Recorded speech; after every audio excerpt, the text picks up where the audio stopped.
Nós vamos meditar num texto que tenho certeza que todos nós já passamos ou vamos passar por isso, que é uma morte, a perda de alguém próximo a nós.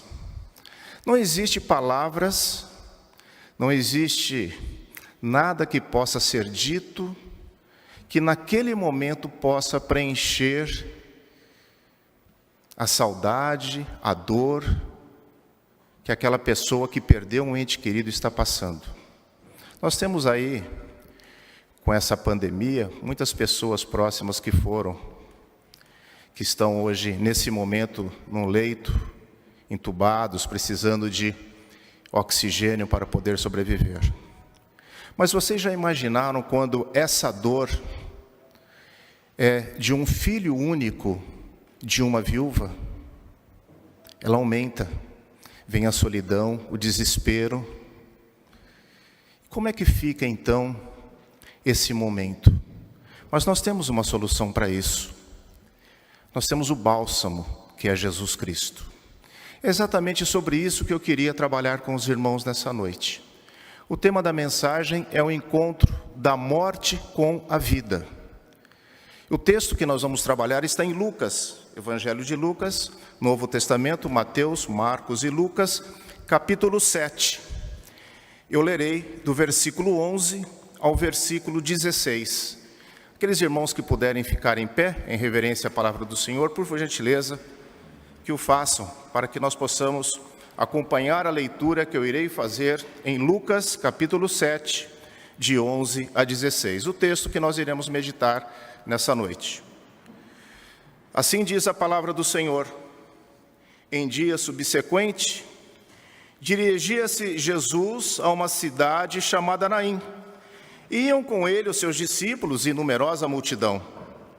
Como se aproximasse da porta da cidade, eis que saía o enterro do filho único de uma viúva, e grande multidão da cidade ia com ela.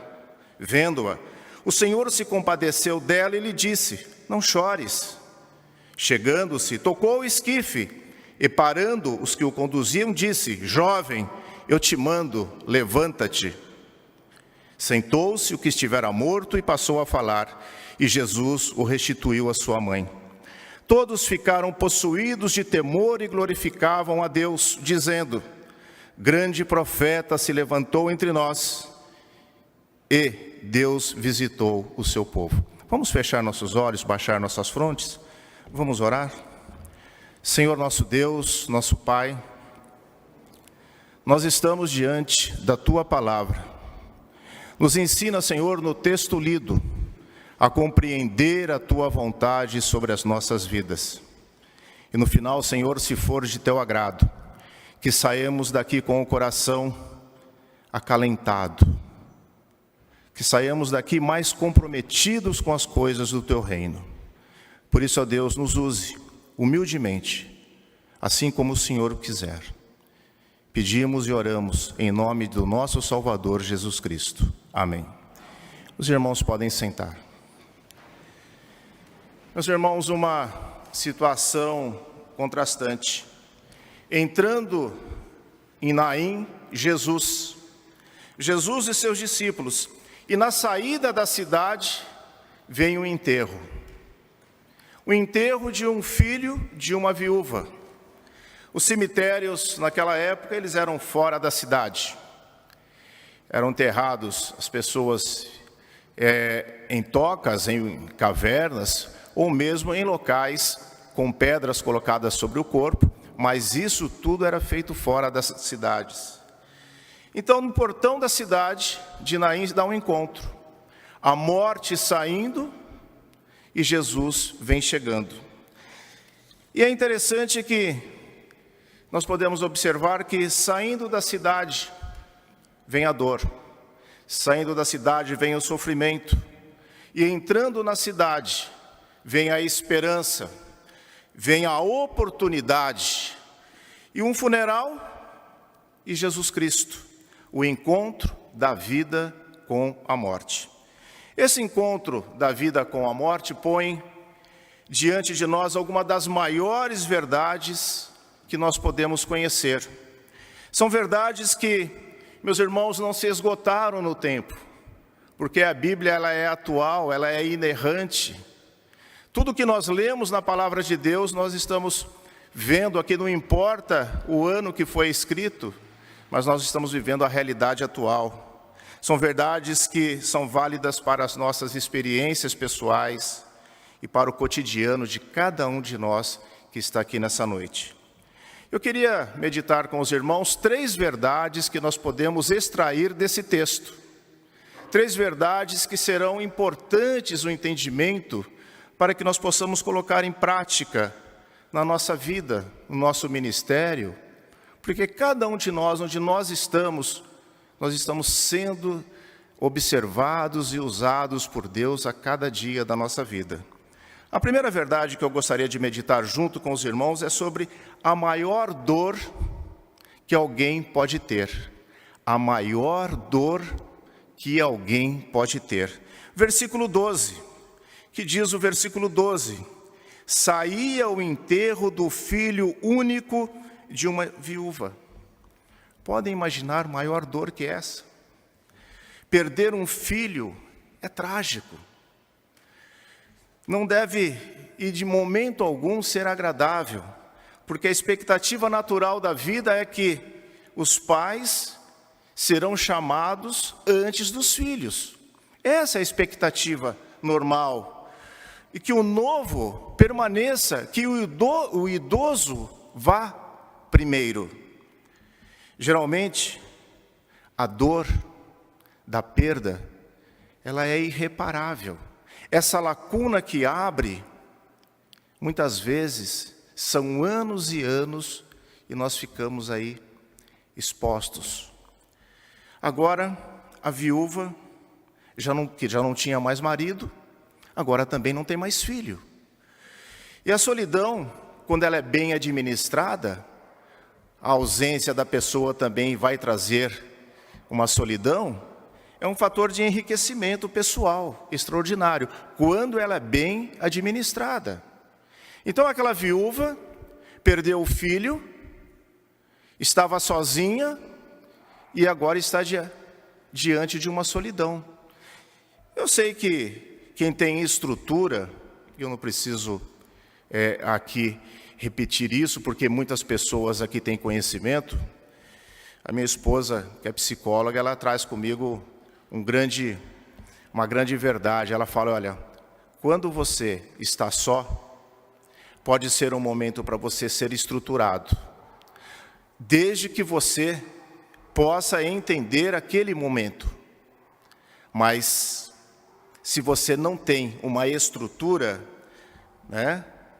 vai trazer uma desintegração da personalidade, vai bater um desespero. Porque se você é bem estruturado, na solidão que nascem os melhores poemas, as músicas, as melhores letras. Não é verdade? Agora, a maior dor que essa mulher sentia foi agravada pela solidão de não ter mais ninguém na sua vida. Não é uma solidão momentânea. A solidão da perda de alguém é uma solidão para sempre. A maior dor que alguém pode ter pode ser agravada, além da solidão, pelo desamparo. Quem é que iria cuidar daquela viúva dali para frente? Numa estrutura daquela sociedade toda fundamentada sobre o homem e vendo a mulher como um acessório, sem oportunidade para ganhar a própria vida, ficaria muito mais difícil. Ela já não tinha marido, agora já não tinha mais filho. Quem cuidaria dela? Sem nenhuma oportunidade. O que restaria para essa mulher? Esmolar? Pedir caridade? Uma maneira do indivíduo perpetuar a sua espécie é ter filhos. O Salmo 127, 3 diz que os filhos são heranças do Senhor. Então, nem deixar descendente naquela época era uma vergonha, uma humilhação enorme. Essa história parece muito trágica, né? Poxa, reverendo Washington vem aqui pregar uma história trágica, mas é a morte que está vindo. Mas a esperança, meus irmãos, ela chega com Jesus Cristo. E a história começa a ter uma mudança enorme quando Jesus Cristo se encontra com a viúva. Esse é o ponto principal. Tudo vai mudar. Essa é a primeira grande lição do nosso texto. Não importa como as pessoas estejam. Meu irmão, não importa como você entrou por essa porta esta noite. Não importa a profundidade da intensidade da dor. O fato é que quando Jesus Cristo chega na sua vida, chega e tudo muda. Tudo transforma. Essa foi a primeira verdade. E é tão importante nós sabermos disso que Jesus Cristo, ele chega na sua vida. Apocalipse 3:20, eis que estou à sua porta e bato. Se alguém ouvir a minha voz, ele não chega e arromba a porta, olha, eu cheguei aqui, agora eu vou entrar. Não. Ele está presente na nossa vida. Ele chega na sua vida para acabar o sofrimento, acabar a dor. Essa é a grande verdade que nós precisamos entender e encarar. Tem um poeta, eu não sou aqui como o presbítero Cleverson, que hoje responde pela reitoria do Mackenzie, mas ele lê muitos livros, né? Mas, não com a intensidade dele, mas eu também gosto de ler. E no poema de Graciliano Ramos, no personagem de Teobaldo Tatarana, ele diz assim que a nossa vida é um eterno caminhar. A cada dia nos afastamos mais do berço, estamos mais próximos à sepultura. Essa é a grande verdade. Sem querer ser demagogo, nós precisamos entender que nós precisamos, para esse encontro, estarmos preparados. E nessa noite, Jesus Cristo está aqui e diz, eu cheguei na sua vida. Eu cheguei na sua vida e vou acabar com a sua dor. Eu vou chegar, vou estar à sua porta. E se você me ouvir, eu entrarei. Vamos ver a segunda grande verdade que nós podemos extrair nesse texto. É a maior prontidão que alguém pode demonstrar. Versículo 13. Vendo-a, o Senhor se compadeceu dela e lhe disse, não chores. A maior prontidão que alguém pode demonstrar.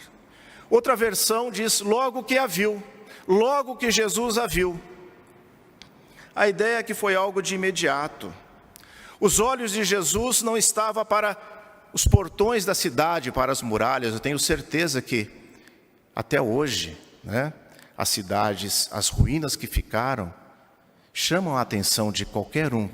Imagine naquela época, depois de uma longa caminhada no deserto, Jesus chegando em Naim, ele podia estar admirado. Não.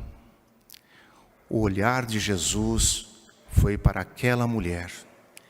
Seus olhos não foram para os muros da cidade. Seus olhos não foram para a multidão, mas para a mulher que sofria. Esse foi o seu primeiro olhar. Esta verdade ensinada na Bíblia é que cada cristão que colocou confiantemente a sua fé em Jesus Cristo tem provado que a Bíblia diz a verdade. Tem provado que Cristo nunca nos deixou abandonado, nunca estamos largados no meio de um sofrimento, que nós nunca seremos atropelados, e se formos atropelados não seremos deixados estirados, sem que Ele nos socorra. O seu ensinamento foi de compaixão, porque Ele viu. Eu gosto muito do exemplo de Gênesis, capítulo 16, versículo 13, quando Agar deixa o local onde estava, se voltou contra Sarai e saiu caminhando pelo deserto.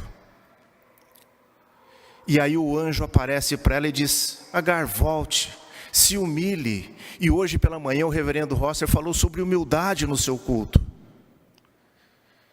E quando ele orou e se emocionou hoje pela manhã, na sua oração aqui nesse púlpito, fica evidenciado uma das coisas mais lindas que a Bíblia nos ensina.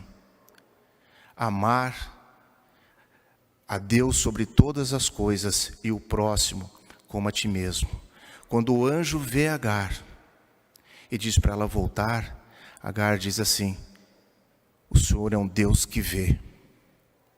Deus vê o nosso sofrimento.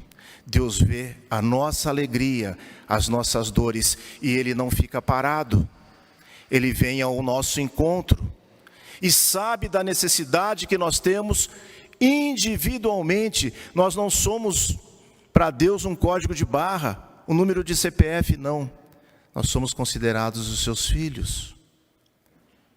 E Ele tem para cada um de nós uma palavra de amor, uma palavra de perdão, mas Ele quer um coração totalmente voltado para Ele. No orientalismo nos ensina a indiferença da dor. Estava falando com o reverendo antes do culto, o reverendo Cardoso. Ele morou em Itaituba, na Amazônia. Também morei lá quando militar. Uma das coisas que nos ensinam no Exército é ser superior à dor. Dizer a dor é psicológica. Ouvi muito isso e falei muito isso para soldado também. Mas tem uma coisa interessante no orientalismo. Nós ouvimos de muitas correntes religiosas: a dor não existe, ou mesmo a dor nós não conseguimos esconder, ou então precisamos resignar. Mas Jesus Cristo se enche de compaixão. Se enche de compaixão, se dirige a essa mulher que perdeu o seu filho, se dirige a nós e diz assim: olha, não chora. Washington, você está chorando por quê? Não chora. Eu sou o teu Deus. Eu estou aqui. Você precisa sentir isso. Isso é fantástico em Jesus Cristo, uma das coisas mais lindas que a Bíblia nos ensina. Ele está presente na nossa vida a cada momento, a cada dia. Quantas famílias estão desestruturadas, estão mortas espiritualmente, e quando Jesus Cristo chega, vem a alegria, vem o amor, e há uma mudança de vida totalmente, há uma conversão. E Jesus entra na nossa vida e fala assim: olha, não chora, eu estou aqui com você. Quantas e quantas vezes a nossa vida, nós morremos, nós estamos caminhando para a morte, por decisões erradas nossas. Porque nós, muitas vezes, agimos como um filho rebelde. E a palavra de Deus diz assim: há caminhos que são caminhos que parecem de vida, mas na verdade são caminhos de morte. Mas mesmo assim, mesmo você pegando um caminho diferenciado, você tem a oportunidade de se arrepender. Porque Jesus Cristo chegou na sua vida. Jesus Cristo está na sua vida. Ele não quer que você chore. Ele quer que você seja feliz. Ele quer que você, como pai de família, como mãe, como filho, como presbítero, como diácono, como pastor, você seja feliz em servi-lo, não por obrigação, mas por amor. E Ele diz assim para você, Ele tem uma palavra para você nessa noite: olha, meu filho, não chora. Eu estou aqui com você. Não vou desampará-lo. É isso que Ele fala para cada um de nós, mas nós precisamos ter confiança. Sem fé é impossível agradar a Deus. Para nós, muitas vezes, o mandamento é não temas, não é verdade? E nesse caso, não chores. Não é assim, reprima a lágrima, engula, sofra calada, não. É porque quando Ele está chegando, e quando Jesus chega, não há lugar para choro algum na sua vida. Quem já provou da misericórdia de Cristo, quem já sentiu a compaixão dEle em sua vida, sabe que não precisa choramingar. Poucas coisas são tão compatíveis como estar longe de Cristo. O caráter cristão, ele derrota a dor, ele derrota a frustração. Que mesmo que a situação esteja difícil, as nuvens estejam carregadas, nós precisamos saber que nós temos um Deus que nos socorre. Um Deus que está à nossa porta, a cada dia da nossa vida. Compaixão e consolo são imediatos. Meus irmãos, se esta é a maior dor que alguém pode ter, esta é a maior prontidão que alguém pode demonstrar. E quando a maior prontidão que alguém pode demonstrar é direcionada para alguém que está sofrendo, o que acontece? Vem a ação de Deus. Eu gostaria então de chegarmos no terceiro elemento da nossa história. O texto diz que no versículo 14 da palavra de Deus, chegando-se, tocou o esquife. Não devemos pensar, meus irmãos, que era um caixão de madeira, como nos nossos tempos, não. Provavelmente ele vinha enrolado num lençol, trazido numa esteira, para ser levado para uma caverna ou para uma cova. E as pessoas tinham muito cuidado, né, para nem sequer esbarrar no morto, porque qualquer um que esbarrasse no morto, como bons judeus, estaria impuro por uma semana, e não poderiam entrar no templo. Então você pode pensar assim, mas Jesus, como um bom judeu, ele não ia tocar no corpo. Aí é que está a diferença. Aí é que está a diferença. Ninguém poria a mão num cadáver, mas a primeira coisa que ele faz é tocar. A palavra de Deus diz que chegando-se ele tocou, porque para Jesus não existe nada intocável, nada. Não entendo como que as pessoas gostam de falar de sabedoria milenar da Índia. Já ouviram dizer isso? Sabedoria milenar. Tem até umas caixinhas assim que eu me recordo no interior, quando criança, passava o pipoqueiro na rua, você comprava uma coisa chamada caixinha da sorte. E aí você comprava a caixinha da sorte, abria e tinha lá umas porcariazinhas lá dentro, lá, e vinha umas fitinhas assim, dizendo, né? Sabedoria milenar. Eu não sei como essa sabedoria milenar da Índia, que as pessoas ficam se reproduzindo em calçadas, que nunca tiveram uma refeição quente, nunca dormiram num teto, pode discriminar tanto as pessoas assim. Os párias, os intocáveis, são a escória da sociedade. Na verdade, eles são segregados por um sistema religioso que considera uma casta superior à outra e vem tomando as pessoas subordinadas e inferiores às outras. Para Jesus, meus irmãos, não há párias, não há intocáveis. Como eu disse, como um bom judeu, ele não deveria tocar, mas ele tocou. Ninguém faria isso, mas ele faz. Aqui está a ação de Jesus. Aqui está a ação de Jesus Cristo. Ele faz o que ninguém faz. Jesus faz aquilo que ninguém pode fazer na sua vida, somente Ele pode fazer. Ele põe o seu toque onde ninguém pode pôr. Aparentemente, uma ordem inólita, não é verdade? Ninguém fala com um cadáver. Ele deveria dirigir a mãe, como ele disse, olha, não chore, fique calma. Não. Eu vou resolver a situação, mas ele dirige para o foco do problema. Ele toca o esquife e diz assim ainda, jovem, eu te mando, levanta-te. Se ninguém tocava, imagine falar com um cadáver. Mas Jesus fez isso. É fantástico.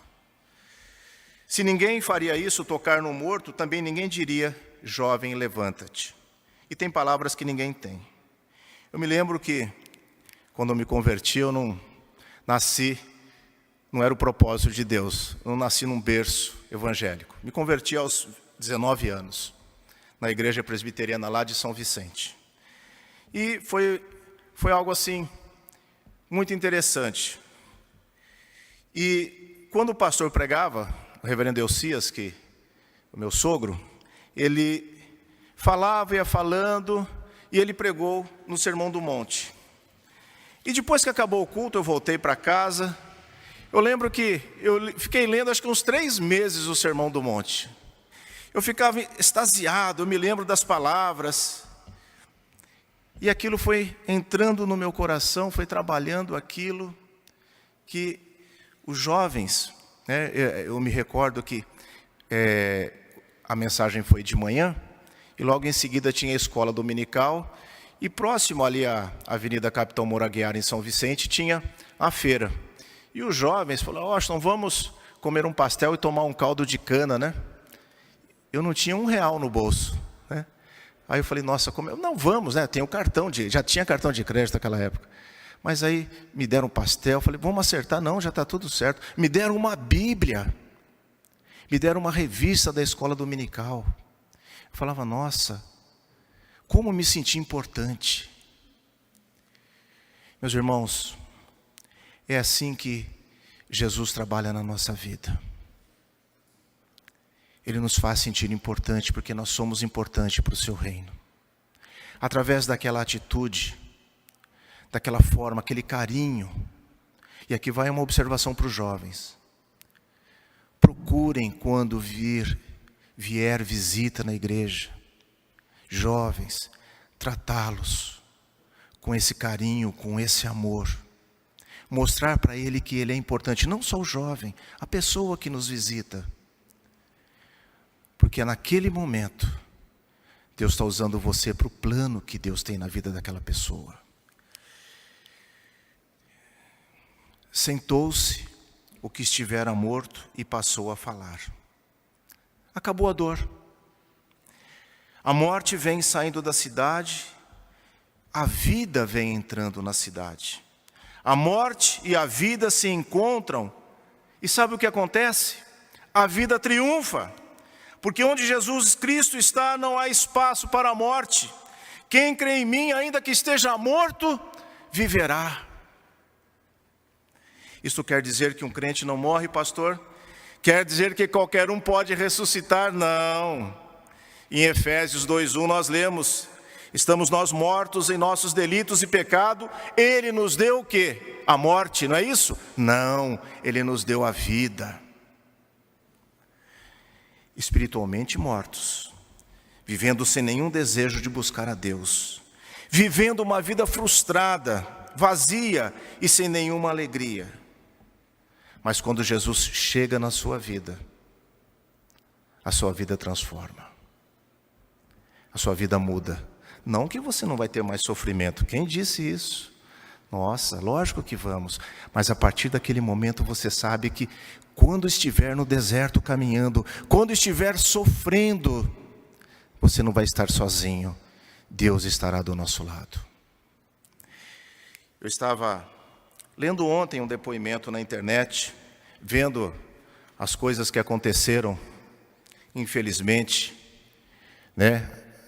os atos de vandalismo que atingiram a nossa instituição de ensino tão querida, que tem um papel tão fundamental na cidade de São Paulo e do mundo, com os atos de vandalismo. Eu estava lendo na internet e vi uma das pessoas que estavam falando sobre o que tinha acontecido, dizendo, olha, nós estávamos meio loucos assim, porque nós usamos maconha, mas olha, não é porque maconha não vicia, né? Simplesmente eu não quero deixar de usar maconha, porque nos dá uma motivação maior quando nós vamos nesses encontros. O outro dizendo assim, olha, eu uso maconha há 20 anos e ela não vicia, e a hora que eu quiser de deixar, eu deixo. Eu me lembro de uma frase de Júlio Ribeiro na sua polêmica com o Padre Sena, depois da sua obra Carne. Ele diz assim, e come pão um pateta desses. Não vicia, é só que eu não quero deixar. Ali está um homem escravo do pecado, que não tem domínio sobre a sua própria vida, que muitas vezes vive uma vida vazia, sem qualquer sentido, sem rumo, completamente frustrada. Mas eu tenho certeza que quando Jesus Cristo chegar na sua vida, e Ele vai chegar, a sua vida vai ser transformada. Quem crê em Jesus Cristo, meus irmãos, quem crer em Jesus Cristo, descobre o sentido da sua vida. Tem rumo na sua vida, nos momentos de dor, tem onde se apegar. Há uma diferença fundamental. Pessoa que tem esperança da vida eterna com Cristo, na sua forma de encarar a morte, e uma pessoa que não tem nenhuma esperança, que não sabe o que vai acontecer depois.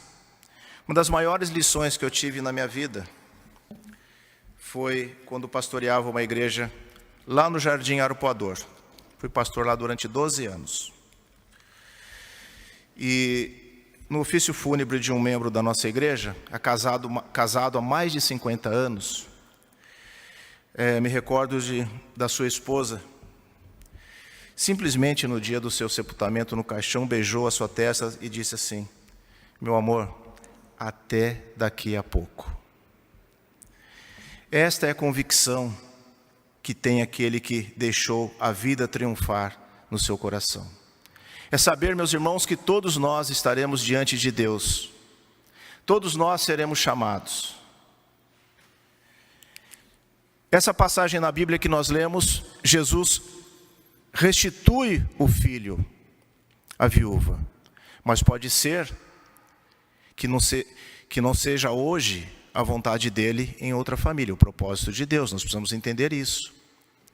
Mas o que nós não podemos deixar de saber é que essa separação, ela é momentânea. E agora nós vamos esquecer a viúva e vamos chegar ao fim da nossa história pensando em nós mesmos. A minha filha Carolina que fala: pai, não prega mais de 30 minutos, senão ninguém aguenta mais. O seu professor só gosta de falar muito. Ainda bem que ela nos está vendo aqui pela televisão. Mas eu queria fazer uma pergunta para você. Como é que você tem andado na sua vida? Meu irmão, você anda alegre, você anda triunfante com a sua vida, arrasado ou deprimido?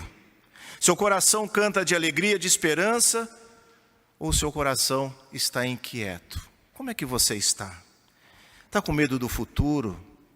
Ansiedade? Inconformismo com a sua situação? Às vezes você não sabe nem para onde vai, não é verdade? Mas eu quero deixar uma mensagem para você nessa noite. Jesus vem chegando. Jesus está à porta do seu coração. Entrou na vida desta mulher, numa palavra ele resolveu tudo. Se há cheiro de morte no seu coração, na sua vida, se há penumbra, incerteza, inquietação, eu faço um apelo a você nessa noite. Deixe Jesus entrar no seu coração, na sua vida. Palavras dele. Ele diz, eu sou o caminho, a verdade e a vida. Ele não está dizendo, olha, o caminho está em abraçar uma árvore, em se energizar numa pedra, em acender velas para as pessoas, entes passados. Não, ele diz, eu sou a verdade, eu sou o caminho. E aquele que vem a mim, de maneira alguma, eu lançarei fora. A vida dessa mulher foi mudada. O que eu quero dizer a você, meu irmão, que a sua vida pode ser mudada. Se você sente que a sua vida pode ser mudada, a minha palavra é esta: deixe o Senhor da vida entrar no seu coração. Agora, é muito importante nós concluirmos a mensagem dessa noite com o seguinte pensamento: Deus ama cada um de nós indistintivamente. Ele aceita você do jeito que você quer, do jeito que você está. Mas Ele só pede uma coisa para você: que você seja sincero na sua conversão. É interessante aquela passagem que todo mundo conhece, quando estão apedrejando a mulher, e Jesus chega, quem não tem pecado, que atire a primeira pedra. Todo mundo acha isso ótimo, lindo, mas Ele diz assim, vá e não peques jamais. Meus irmãos, todas as vezes que nós nos colocarmos diante de Deus, saiba que Ele está pronto para ouvi-lo e atendê-lo conforme o seu querer. Por isso, eu quero encerrar a mensagem nessa noite dizendo a você: entregue o seu coração ao Senhor, confie nele, e o mais Ele o fará. Acredite nisso. Jesus é vida. Jesus está ao nosso lado, todos os dias, caminhando conosco.